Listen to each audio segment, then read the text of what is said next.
Today's recipe is the Puliyodarai, a favorite in my family. Now for this recipe you will need a number of ingredients, so you have to get them organized ahead of time. Separate ingredients for the Puliyodarai powder, for the pulikachal or the tamarind paste, and for the final mixing of the Puliyodarai.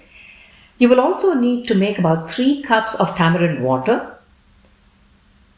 On the stove, keep a kadai and use 2 teaspoons of sesame oil to fry the peanuts. Now these need to be fried to a golden brown and they will be used in the final mixing of the Puliyodarai. Once this is done, take it off the stove and set them aside.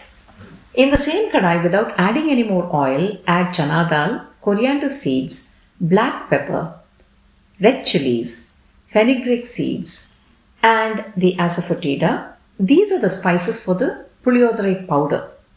These need to be dry roasted, that is why we are not adding any oil to this, and dry roasting will bring the aroma out beautifully.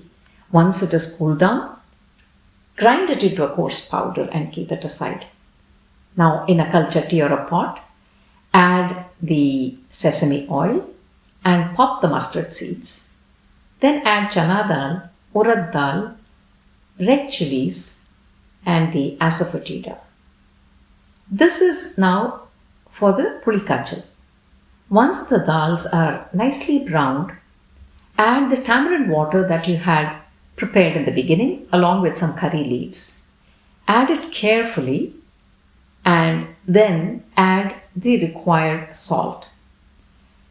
Allow this to come to a good boil. This will need to be cooked down so that you get the pulikachal.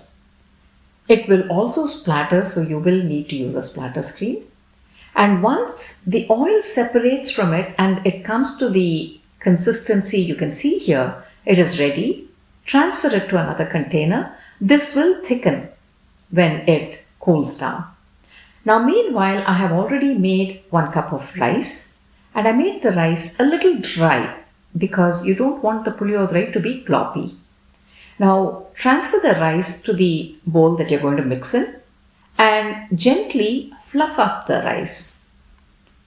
Add turmeric powder, fenugreek seed powder, the salt, and tear up some curry leaves, fresh curry leaves, and add to this the peanuts that you had fried at the beginning and the remainder of the sesame oil.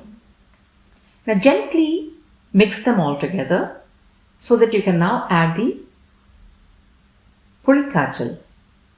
Add 2 to 3 teaspoons depending on the quantity of rice that you have.